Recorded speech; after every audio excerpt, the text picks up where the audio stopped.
Heads or tails, Gator? Tails. Gator calls a tail. It is tails. Would you want to receive or defer? I will defer.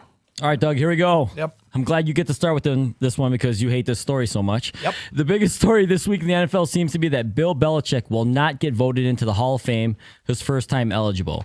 But it's more than likely that Patriots owner Robert Kraft will get in.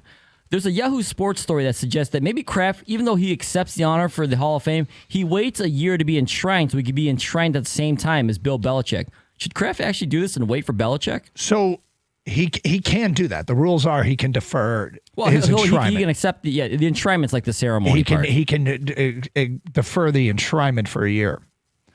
Well, one thing you're correct about. I find this story nauseating. I'm fed up with Boston sports, and the story isn't helping. Oh, really? Somebody from Boston is getting the short end of the stick? Great city. It's a great city. But enough with their sports teams. Screw Belichick, screw Robert Kraft, screw the Patriots, screw their cakewalk to the Super Bowl, screw the Celtics, screw Brad Marchand, who will always be a Bruin in my eyes, screw the bullpen cop with his arms in the air, screw them all. And I hope Kraft gets left out. The problem with Kraft getting left out is then it'll reignite the entire story all over again. If it were a Detroit figure, a Detroit sports figure, and two of them could go in at the same time, would I want one to delay so they could go in together? And the answer is no. I would want one to have their day this year and the other to have their day next year.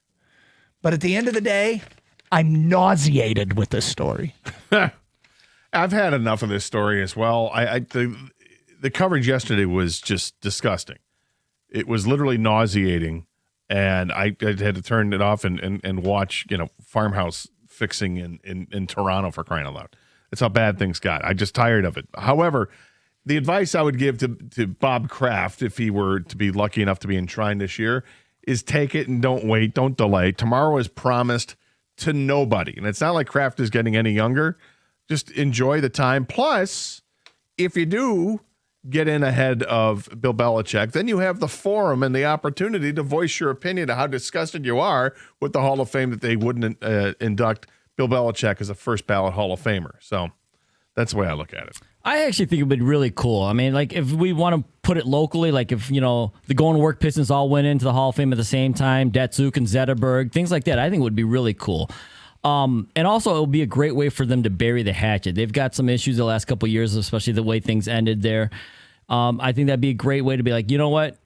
Bygones be bygones. We did this all together. We were successful together. Let's go in together. I don't think he will do it, but I think it would be pretty fitting. And it'd be really cool, like if Brady could go in with him. But I'm not suggesting he would wait that long, but I think that all that stuff is really sentimental and cool, especially since they were so successful because of each other. All right, a league source has told Josina Anderson, in his opinion, the Browns should make Monken and Schwartz co-head coaches. That's right. Todd Monken would be in charge of the offense. Schwartz would be in charge of the defense. Should the Browns actually even entertain this idea to keep Schwartz? No, it's laughable. It's pathetic if that's what it comes down to. You have one head coach and you hire an offensive coordinator and a defensive coordinator. As the head coach, if you want to take over calling plays on either side, that's your prerogative. But you don't split the duties of being the head coach. What the hell is that? This is the dumbest idea I've ever heard. They made their choice to hire Monken. And the consequence is that you're going to lose Jim Schwartz. Sorry, but it's your bed. You got to sleep in it.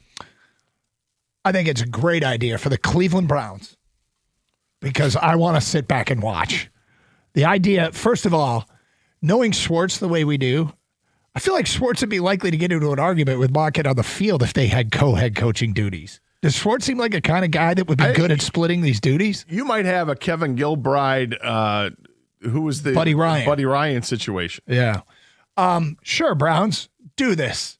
Who's the person that suggested this? Is it somebody that it was a league source? Yeah, is this league source hate Cleveland? Doug, my thoughts exactly. For my entertainment purpose, yes, do this, please. This would be hilarious to see them try to figure out when to challenge a play, when to call timeout, when to go for it or not. Both of them doing a presser at the same time, like stepbrothers, be amazing. This is exactly what I want, and I think this is exactly what that source wanted, because of course this would be a dumb idea. I heard the source was quoted as saying, "Let it burn." Right? Maybe. All right, there's going to be 18 new offensive coordinators next year in the NFL. What do you make of this? So I spent longer answering this question and then any of the rest. Here's what I make of it. My takeaway is it's really just a product of there being a record-tying 10 head coaching changes. Because right there is 10 offensive coordinators. 2 of those jobs have been filled by offensive coordinators. So that accounts for 12 of the 18 that have happened just through natural attrition. So I don't think it's that big of a deal. It is a high number, but I think all it is reflective. And I was looking for something other than this, but I just think it's reflective of record-tying 10 head coaching jobs being open this year. I think it's a big part of it, but I'll go a step further. People just are never, ever satisfied. And this goes back to what we say all the time. Everybody thinks they can call plays. It's an easy thing to do. And if you start to slip, hey, that's no problem. We'll find somebody else that can get the job done.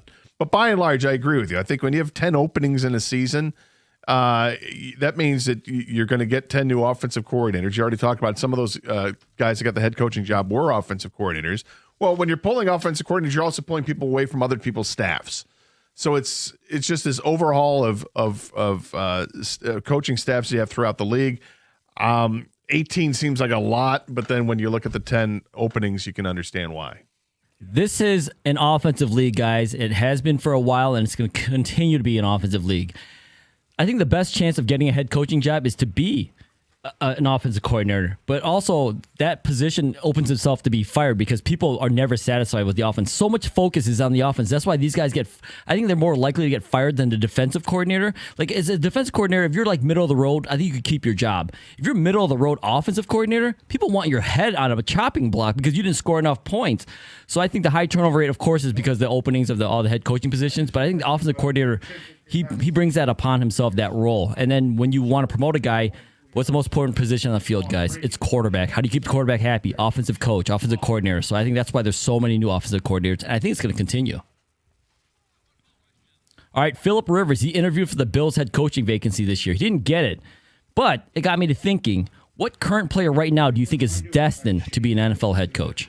This is really the question that I spent a lot of time thinking about. I'm going up and down, and I started to think, okay, what about a tight end, a former tight end? Because we've obviously Dan Campbell was a former tight end. Is that going to be the trend? You know, Mike Ditka was a great coach. He was a tight end. Is that it? And I thought, let's not overthink it. Let's just stick on the offensive side because, as Khang pointed out with the previous question, it's more of an offensive league. So I went with a quarterback. I'm going to go with Joe Flacco. I think he's got this calm demeanor. He's had success in the league, obviously. He's won a Super Bowl. He knows about sacrificing and doing what's best for the team. I think he's a pretty good football mind, been around for a long time. He's played in weather and all conditions, so I think it's his calming influence. I think Joe Flacco would be a really good coach. I came down to 2 names. 2 names. And I was thinking it can't be somebody who made like generational money because those guys don't go on to be coaches. Now all of them are well paid. It's got to be an older guy that isn't a great player, but has managed to stick around due to great knowledge of the game with a declining skill set, smarts, experience, guile, gets them by. That's probably going to need a job to continue working, and a quarterback makes sense. So it's not like Stafford. Right. But so I went with Joe Flacco. Wow. Same name. That's Same crazy. name. That's crazy. Came down to 2 names, and I picked Flacco. What was the other name? Jack Campbell.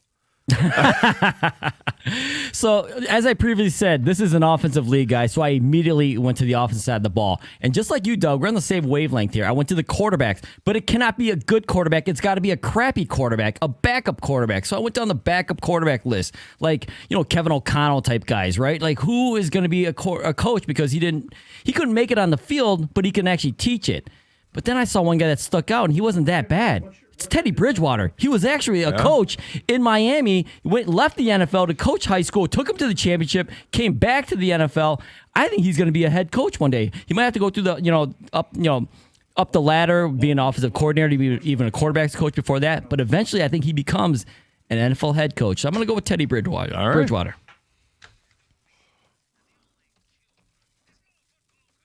All right, 2 jobs left, guys, in the NFL. Which is the better job, the Las Vegas Raiders or the Arizona Cardinals? Okay, so if I'm a candidate and I have an offer from both, I'm mulling over. I don't have much time. You're not given time anymore. You have to win right away. So I'm going to take the job with $89 million in cap space as opposed to $36 million in cap space. I'm going to take the job that has 10 draft picks this year as opposed to the normal 7. I'm going to take the job with Ashton Genty. I'm going to take the Las Vegas Raiders job over the Arizona job. They both have fourth place schedules. Raiders have a lot more resources to really make over their roster. And they have the number 1 pick overall. Yep. I think it's the Raiders, but I would do something wild if I were the Raiders. I would trade the number 1 pick. I like Fernando Mendoza a lot, but what I really like is the idea of trading back, getting an impact player that can step in right away and perform either on defense or on the offensive line. You would get a boatload of picks for that pick. And I would also go out and sign Malik Willis as my quarterback in the offseason and work with him. I think he's shown enough in Green Bay that I think Tennessee made a massive mistake in moving past him. So I would build around Malik Willis, who's not going to cost you an arm and a leg, to sign him to a 4-year deal. And I get the benefit of all those picks, and now I'm going to have at least 2 picks in the first round and maybe not trade all that far back. You can trade back 1 spot if you want, 2 spots if you want. And get the best defensive player out in the draft or the best offensive lineman. I love the idea if you're the Raiders. So I think it really depends on if you believe in Kyler Murray or not, because I think the quarterback position is so important in the NFL, and you got to have a quarterback to have a chance. Objectively, I would not go there. So I would go with the Las Vegas Raiders. I guess that means I don't really believe in Kyler Murray, even though I like Kyler Murray. Doug, I'm the same as you, man. I look at what the Vegas Raiders have with the cap space. They got the first overall pick, of course. They got the 3 fourth rounders that you can move around. You get up in the second round or the third round. The players you mentioned, Genty, Browers, Crosby, they could turn it around quickly, especially if Mendoza can develop quickly. And we've seen it happen. It may not happen like right away next year, but I think in year 2, look at what Drake May's doing. I think the Vegas job is better. All right, last one. Justin Jefferson, Puka Nacua, Jamar Chase, Amon-Ra St. Brown. One gotta go. Who is it?